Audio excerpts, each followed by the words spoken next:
نحمده ونصلي ونسلم على رسوله الكريم أما بعد فأعوذ بالله من الشيطان الرجيم بسم الله الرحمن الرحيم أولم ير الإنسان أنا خلقناه من نطفة فإذا هو خصيم مبين وضرب لنا مثلا ونسي خلقه قال من يحيي العظام وهي رميم قل يحييها الذي أنشأها أول مرة وهو بكل خلق عليم الذي جعل لكم من الشجر الأخضر نارا فإذا أنتم منه توقدون أوليس الذي خلق السماوات والأرض بقادر على أن يخلق مثلهم بلى وهو الخلاق العليم إنما أمره إذا أراد شيئا أن يقول له كن فيكون فسبحان الذي بيده ملكوت كل شيء وإليه ترجعون صدق اللہ العظیم۔ یہ سورہ یاسین کی آخری آیات ہیں۔ ان آیات مبارکہ میں اللہ سبحانہ و تعالیٰ نے اس انسان کی کوتاہ اندیشی کا تذکرہ کیا ہے۔ اللہ نے یہ کائنات اور اس جیسی نامعلوم کتنی کائناتیں اور مخلوقات پیدا کی ہیں۔ ایک تو وہ مخلوقات ہیں جو ہمارے سامنے ہیں، اس کے علاوہ کتنی ہی اللہ کی مخلوقات ہیں۔ 7 آسمان ہیں، آسمانوں میں کتنی مخلوقات ہیں، زمینیں ہیں، ہر زمین میں نامعلوم کتنی مخلوقات اللہ کی پیدا کرتا ہے، اور ان سب کا نظم و نسق اور انتظام اس مالک کائنات نے بہت ہی عمدگی اور بہترین انداز کے ساتھ کر رکھا ہے۔ لیکن ایک ہی انسان ہے کہ اس کے اندر اللہ نے عقل و شعور اور دنیا کے اندر جس شریعت کا اللہ نے اس کو مکلف بنایا ہے اس پر عمل کرنے کی استعداد، طاقت اور صلاحیت رکھی ہے۔ اب بجائے اس کے کہ اللہ کے احکامات، قوانین، اس کی قدرت میں غور و فکر کر کے اس پر ایمان لے آتا، الٹا اللہ کے لیے عجیب و غریب مثالیں بیان کرنا شروع کر دیتا ہے اور اللہ ہی کے معاملے میں جھگڑنے لگ پڑتا ہے، یہاں تک کہ کتنے ایسے داہریہ قسم کے ہیں جو اللہ کی ذات کا ہی انکار کر دیتے ہیں، اور پھر اس سے آگے بڑھ کر کتنی ایسے ملحد ہیں، منکر ہیں کہ جو اللہ کی اس کائنات میں جاری قدرت کا انکار کر دیتے ہیں۔ اللہ نے ایک کائنات کا نظام بنایا ہے اور ایک دن اس نے اس نظام کو ختم کرنا ہے، اس کائنات کو بھی ختم کرنا ہے۔ یہ بات اس نے آشکارا اور واضح طور پر متعدد مقامات پر بیان کر دی ہے کہ ایک دن اللہ نے ایسا رکھا ہے کہ جس دن یہ دنیا ساری کی ساری ختم ہو جائے گی، آسمان، زمین، سیارے، ستارے، سورج، چاند، پہاڑ، یہ سارا لیل و نہار کا نظام سب ختم ہو جائے گا، اور وہ دن ہوگا جب انسان کی دنیا کے اعمال کی جزا و سزا کا دن ہوگا، جس کو یوم الحساب کہتے ہیں، یوم القیامہ کہتے ہیں، یوم الدین کہتے ہیں، مختلف اس کے نام قرآن نے ذکر کیے ہیں۔ یہ جو دنیا سے انسان اس پر موت آ جاتی ہے، دنیا سے گزر جاتا ہے، اور موت تو ایک حقیقت ہے کہ اس کا کوئی انکار نہیں کرتا، روزانہ انسان سینکڑوں اموات کا مشاہدہ کرتا ہے، لیکن اس موت کے بعد دوبارہ زندہ ہونے کو یہ بعید سمجھتا ہے، اور یہ کہتا ہے کہ یہ کیسے ہوگا کہ ایک انسان مر گیا، ہمارے آباء و اجداد، ان کو مرے ہوئے کتنا عرصہ گزر گیا، ان کی قبروں تک کے نشان مٹ گئے، یہاں تک کہ ان کی کوئی ہڈیاں تک نظر نہیں آتی، ان کے جسم کے کوئی ذرات معلوم نہیں، ان کی قبروں پہ بلڈوزر پھیر دیے گئے، یہ کیسے دوبارہ ان کو اکٹھا کیا جائے گا، ان کا وجود تیار کیا جائے گا اور ان کو زندہ بنا کر کھڑا کیا جائے گا؟ کتنے ایسے ہیں کہ جن کو قبر ہی نصیب نہیں ہوتی، ان کے ذرات ہوا میں ہی بکھر جاتے ہیں۔ کتنے ایسے ہیں کہ جن کو جلا کر خاکستر کر دیا جاتا ہے، ان کی راکھ وہ دریا اور سمندر میں بہہ کر نہ معلوم کہاں سے کہاں پہنچ جاتی ہے۔ کیسے ان بکھرے ہوئے ذرات اور اجزاء کو دوبارہ جمع کرے گا؟ اور پھر کوئی انسان دنیا میں یعنی دوبارہ اللہ کے حضور پیش ہوگا، اس کو انسان اس کی سمجھ میں نہیں آتا کہ یہ کیسے ہوگا۔ اللہ سبحانہ و تعالیٰ نے آج کی ان آیات میں اسی کو بیان کیا اور فرمایا اولم یر الانسان، کیا انسان غور و فکر نہیں کرتا کہ انا خلقناہ من نطفہ، کہ بے شک ہم نے اس کو ایک پانی کے قطرے سے، جسے نطفہ کہا جاتا ہے، جو مرد سے خارج ہوتا ہے، اس سے پیدا کیا۔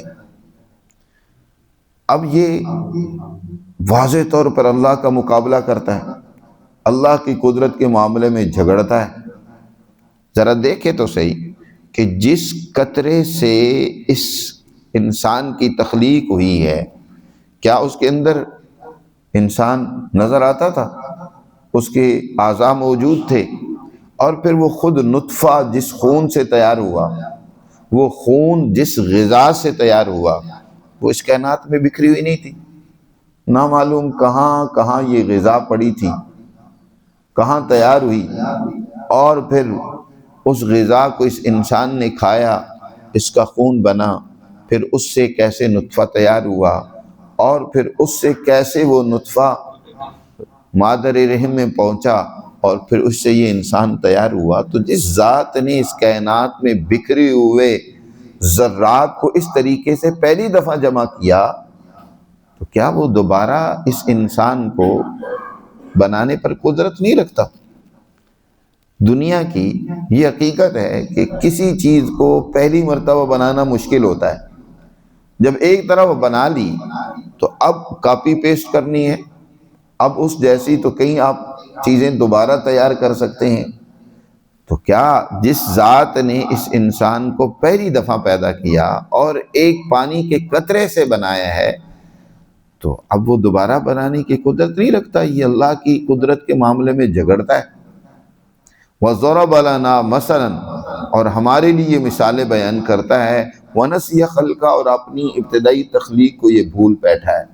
جی اللہ کے لیے مثالیں بیان کرتا ہے اور کہتا ہے کہ یہ دیکھو جی، ایسے ہی انہوں نے مذہبی لوگوں نے اپنا غلام بنانے کے لیے ایک اندھی عقیدت ہم پر مسلط کر رکھی ہے کہ انسان مرنے کے بعد زندہ ہوگا اور پھر اللہ کو حساب و کتاب دے گا۔ بس یہ ہماری اوپر اس طرح کی ایک عقیدت کے طور پر یہ ایک سوچ مسلط کرنا چاہتے ہیں۔ کبھی اس طرح کی باتیں کرے گا، کبھی کوئی اور بات بنائے گا۔ آج بھی اس طرح کی ذہنیت رکھنے والے آپ کو بہت سارے لوگ ملیں گے، عجیب و غریب سوال کرنے والے۔ تو ہمارے لیے مثالیں بیان کرتا ہے، لیکن اپنی تخلیق پر غور نہیں کرتا کہ کیسے اللہ نے اس کو بنایا۔ ذرا غور تو کر۔ قَالَ مَن يُحْيِي الْعِظَامَ، اور یہ کہتا ہے کہ کون زندہ کرے گا ہڈیوں کو، وَهِيَ رَمِيمٌ، جبکہ وہ کیا ہو چکی ہوں گی؟ بوسیدہ ہڈیاں ہیں، اور اس کے گوشت پوست وہ سب بکھر گئے، تو وہ کیسے دوبارہ زندہ ہوں گے؟ اللہ تعالیٰ ارشاد فرماتے ہیں قُلْ يُحْيِيهَا الَّذِي أَنشَأَهَا أَوَّلَ مَرَّةٍ، ان کو وہی زندہ کرے گا جس نے پہلی مرتبہ اس کو بنایا ہے، پہلی مرتبہ جس نے پانی کے اندر ہڈی کو قائم کر دیا۔ پانی کے اندر ہڈی کہاں سے آئی؟ لیکن اللہ نے اسی میں ہی اس کی ہڈیاں پیدا کر دی، اسی میں اس کی شکل و صورت بنا کر اس کو نکال دیا۔ آج تم کو جو اس میں جرثومہ موجود تھا اس انسان کا، تو اس جرثومے کو کس نے پیدا کیا؟ اور پھر اس میں بڑھتے بڑھتے کہاں سے اتنی بڑی بڑی ہڈیاں اور اعضاء اور شکل و صورت کا یہ جنین بن کر مادر رحم میں 9-10 ماہ گزارنے کے بعد دنیا میں آ کر ایک بچے کی شکل میں، پھر بڑھتے بڑھتے ایک نوجوان اور شباب کی صورت میں، پھر ڈھلتے ڈھلتے ایک بوڑھے کی صورت میں سامنے آتا ہے۔ کون یہ نظام چلا رہا ہے؟ کس نے اس کو بنایا؟ کیا تم نے بنایا؟ کوئی کائنات میں کوئی اور ہے ایسا بنانے والا؟ تو بتاؤ۔ تو جس ذات نے پہلی مرتبہ اس کو بنایا ہے وہی دوبارہ اس کو پیدا کرے گا۔ وَهُوَ بِكُلِّ خَلْقٍ عَلِيمٌ، وہ اپنی ہر مخلوق کو خوب جانتا ہے، اپنی ہر تخلیق سے خوب واقف ہے، کوئی بات اس سے چھپی ہوئی نہیں ہے۔ وہ انسان جو مر گیا اس کے ذرات کہاں بکھر کے پڑے ہوئے ہیں، وہ ذرات بھی اس کے مخلوق ہیں۔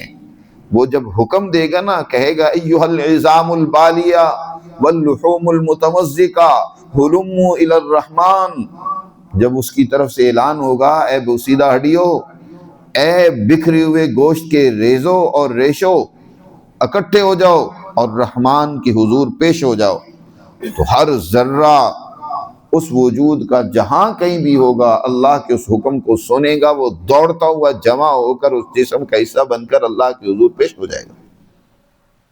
وہ اپنی مخلوق کو خوب جانتا ہے، وہ بھی اس کی مخلوق ہے، وہ ذرات بھی اس کی مخلوق ہے۔ وَهُوَ بِكُلِّ خَلْقٍ عَلِيمٌ الَّذِي جَعَلَ لَكُم مِّنَ الشَّجَرِ الْأَخْضَرِ نَارًا، دیکھو تو صحیح اس قدرت، اس ذات کی قدرت کو دیکھو، مشاہدہ کرتے ہو تم روزانہ کہ پانی اور آگ ان کو اللہ نے بنایا، اور ان دونوں کے اندر اللہ نے ایک تضاد رکھا ہے، متضاد قوتیں۔ جہاں پانی ہوتا ہے آگ نہیں ہوتی، جہاں آگ ہوتی ہے پانی نہیں ہوتا۔ آگ وہ پانی کو اڑا کر لے جاتی ہے، اڑا دیتی ہے، اور پانی آگ پر چھڑکا جائے تو آگ بجھ جاتی ہے۔ تو گویا دونوں کے اندر تضاد کی نسبت ہے۔ لیکن تم دیکھتے نہیں ہو کہ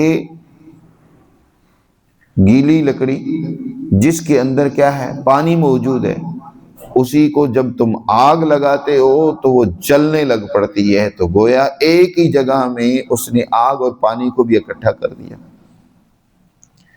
یا اسی طرح عربوں کے ہاں کچھ سرسبز درختوں سے آگ سلگائی جاتی تھی،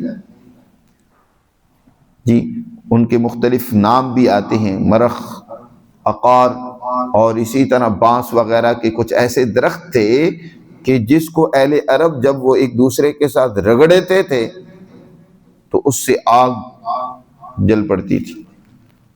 تو فرمایا کس نے اس درخت، سرسبز درخت ہے جس کے اندر پانی بھرا ہوا ہے، اسی کے اندر اس نے آگ جلا دی، اور پھر اس سے آگے مزید تم آگ سلگاتے ہو، اور آگے چولہے میں آگ جلاتے ہو، اور تم اپنی ضرورت کے لیے آگ ہے اس کے لیے انتظام کرتے چلے جاتے ہو۔ تو جس ذات نے ان متضاد طاقتوں اور قوتوں کو ایک جگہ پہ جمع کر دیا جن میں تضاد دنیا میں نظر آتا ہے، وہی ذات اس انسان کے ان ذروں کو، بکھری ہوئوں کو دوبارہ جمع کر دے گا۔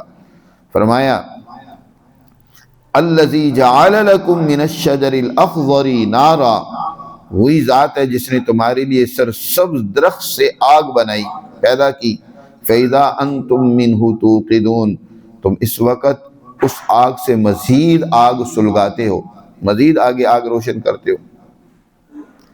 پھر اور اللہ نے غور و فکر کی دعوت دی، أَوَلَيْسَ الَّذِي خَلَقَ السَّمَاوَاتِ وَالْأَرْضِ، کیا وہ ذات جس نے آسمان و زمین کو بنایا ہے، آسمان کی وسعت کو دیکھو، تم دیکھتے ہو کہ کوئی چیز بھی اس کو اپنی فضا میں روکنے کے لیے نیچے کسی تھم کی بھی ضرورت ہوتی ہے۔ اتنے وسیع آسمانی خیمے کو، چاند اور سورج اور سیاروں کو کس نے روک رکھا ہے؟ کون ہے؟ اور پھر آسمان کو بنایا، اس زمین کو بنانے والی کون سی ذات ہے؟ دیکھو ذرا اس زمین میں غور و فکر کرو، کیف خلقت۔ انسان غور نہیں کرتا، افلا ينظر الانسان، انسان ذرا دیکھتا نہیں ہے، غور تو کرے کیسے آسمان کی تخلیق ہوئی، کیسے وَإِلَى الْأَرْضِ سُطِحَتْ کیسے ہے، زمین کیسے بچھا دی گئی، اس کے اندر کیسے خزانے رکھ دیے گئے۔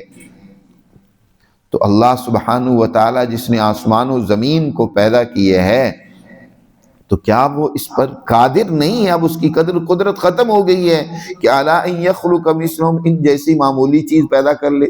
انسان تو آسمان و زمین کے مقابلے میں بہت چھوٹی سی مخلوق ہے، جس نے اتنی بڑی بڑی مخلوقات کو پیدا کیا تو اس انسان کو بنانے پر وہ قادر نہیں ہے؟ بلا، کیوں نہیں، وہ پوری قدرت رکھتا ہے۔ وَهُوَ الْخَلَّاقُ الْعَلِيمُ، اور وہ تو ایک ماہر خالق ہے، پیدا کرنے والا ہے، اس سے بڑھ کر ماہر مخلوقات کی تخلیق میں کوئی نہیں ہے۔ وہی خلاق ہے، مبالغی کا لفظ ہے کہ وہی ماہر ہے اپنی مخلوقات کو بنانے میں، العلیم، اور وہی سب کچھ جانتا ہے۔ دیکھو تمہارے لیے مشکلات ہوں گی کہ تم جب کسی چیز کو بنانا چاہتے ہو تو اس کے لیے بہت سارے لوازمات تمہیں جمع کرنے پڑتے ہیں۔ مثلا ایک گاڑی بنانی ہے تم نے، تو اس گاڑی کے لیے کتنا ساز و سامان تمہیں اکٹھا کرنا پڑے گا، کتنی مشینیں بنانی پڑیں گی کہ جس کے اندر تم ان پرزوں کو ڈھالو، جی، اور بہت کچھ۔ اگر ان میں سے ایک چیز بھی نہ ہو تو تمہارے لیے وہ چیز تیار نہیں ہوتی، مشکل ہو جاتی۔ اللہ کے لیے کوئی مشکل نہیں، اس کو ان لوازمات کی کوئی ضرورت نہیں کہ یہ ہوں گی تو تب ہی وہ مخلوق وجود میں آئے گی۔ اس کی تو قدرت کا یہ عالم ہے کہ انما امرہ اذا اراد شیئا، کہ اس کا بے شک صرف کسی چیز کو وجود دینے کا جب ارادہ ہوتا ہے نا تو اس کا حکم چاہیے ہوتا ہے۔ وہ صرف آرڈر کرتا ہے، ارادہ کرتا ہے اور کہتا ہے ان یقول لہ کن فیکون، کہ ہو جاؤ۔ چیز کے بارے میں جب اس کا حکم جاری ہوتا ہے کہ وجود میں آ جاؤ تو وہ چیز فوراً وجود میں آ جاتی۔ اس کا تو صرف یہ ارادہ کرنا ہی اس چیز کو وجود ملنے کے لیے کافی ہوتا ہے۔ اس کے لیے کتنا ساز و سامان چاہیے وہ خود بخود جمع ہو جاتا ہے اور وہ چیز وجود میں آ جاتی ہے۔ اس کی ہر مخلوق اس کے ارادے سے واقف ہے، وہ فوراً اس انسان کے لیے یا مخلوق کے لیے جو چیزیں درکار ہوتی ہیں جمع ہو کر وہ مخلوق وجود میں آئی۔ تو وہی ذات اس انسان کو دوبارہ پیدا کرے گی، بڑی پاک ذات ہے، ہر عیب، ہر نقص، ہر کمزوری، جی، ہر عجز سے وہ بہت پاک اور وراء الورا ہے۔ فسبحان الذی بیدہ ملکوت کل شیء، پاک ہے وہ ذات جس کے قبضہ قدرت میں ہر چیز کی بادشاہت ہے، ہر چیز اس کی قدرت اور اختیار میں ہے۔ وَإِلَيْهِ تُرْجَعُونَ، اور اسی کی طرف تم لٹائے جاؤ گے، آخر کار تم نے ایک دن اسی کی حضور پہنچنا ہے۔ تو اللہ نے ان آیات میں بڑی ہی عالیشان انداز کے ساتھ انسان پر یہ حقیقت آشکارا اور واضح کی ہے کہ تم ایک دن دوبارہ ضرور پیدا ہوگے، اللہ کے حضور ضرور پیش کیے جاؤ گے، اور تم نے اس دن اپنے اس دنیا کے اعمال کا حساب و کتاب دینا ہے۔ اچھا عمل ہے تو اچھا بدلہ بھی ملے گا، برا عمل ہے تو اس کی جزا و سزا بھی تمہیں ضرور بھگتنی ہوگی۔ یہ بھی تو عجیب بات ہے کہ دنیا میں ایک مظلوم انسان ساری زندگی مظلومیت، بے بسی، غربت میں گزارتا ہے اور اس کو اس بے بسی، ظلم کا کہیں بدلہ ہی نہ ملے۔ یہ تو اللہ کے انصاف کے منافی ہے۔ یہ ایک ظالم ہے، وہ ہمیشہ دنیا میں بھی ظلم کرتا رہا، بدماشیاں کرتا رہا، اب اس سے اس ظلم کا کوئی پوچھنے والا ہی نہ ہو، یہ تو اللہ کا کامل انصاف نہیں ہے۔ کامل انصاف تب ہی ہے کہ اس ظالم کو بھی ایک دن جواب دینا ہے، اللہ کے حضور اپنے ظلم کا حساب دینا ہے۔ مظلوم کو بھی اس کی مظلومیت کا بدلہ ایک دن ضرور ملے گا، نا انصافی نہیں ہوگی۔ یہ مت کوئی سوچے کہ میں ظلم کر کے کسی کے ساتھ زیادتی کر کے بس یہاں بچ گیا، بس بچ گیا، نہیں۔ اللہ کے ہاں ایک دن انصاف کا ترازو قائم ہوگا، ہر ایک کو اس کا حق دیا جائے گا، دلایا جائے گا، انصاف ہوگا۔ بہتر ہے جو دنیا میں اپنی مرضی اور ارادے سے خود انصاف کر لیں، کسی کا حق دینا ہے تو دے دیں، کسی پر ظلم زیادتی کی ہے تو آج اس سے معاف کروا لیں، وگرنہ ایک دن ضرور انسانوں کو اکٹھا کیا جائے گا اور جزا و سزا ہوگی۔ اللہ ہمیں سمجھ نصیب فرمائے اور اس دنیا ہی میں اس دن کی تیاری کی توفیق عطا فرمائے۔